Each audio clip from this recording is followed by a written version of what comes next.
नमस्कार मित्रांनो. तर आजही मी ऑफिसमध्ये गेल्यावर सगळ्यात पहिले गेलो होतो कॅन्टीनमध्ये, कारण प्रियंकाने मला घरीच सांगितलं होतं की गेल्यावर सगळ्यात पहिले हा डबा फ्रीजमध्ये ठेवा.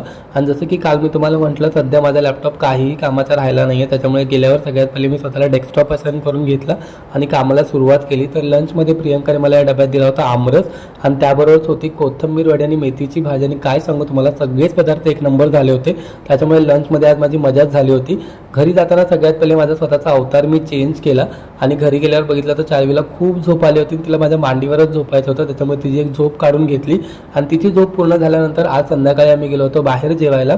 कारण जसं की काल मी तुम्हाला म्हटलं की मला मदर डेचं काही सेलिब्रेशन करता आलं नाही, त्याच्यामुळे मम्मीला आणि प्रियंकाला मी माझ्याकडून ट्रीट दिली होती. आणि हे बघा, हे आमचं सध्याचं नेहमीचं ठरलेलं काम असतं की आधी स्वतः जेवण करायचं आणि चार्वीला सांभाळायचं, जेणेकरून बाकीच्यांना जेवता येईल. आणि मग पप्पांनी आम्हाला सगळ्यांना घरी आल्यावर दिली आईस्क्रीमची ट्रीट आणि थंड थंड आईस्क्रीम खाऊन आजचा दिवस संपला. आता भेटू उद्या. Bye bye.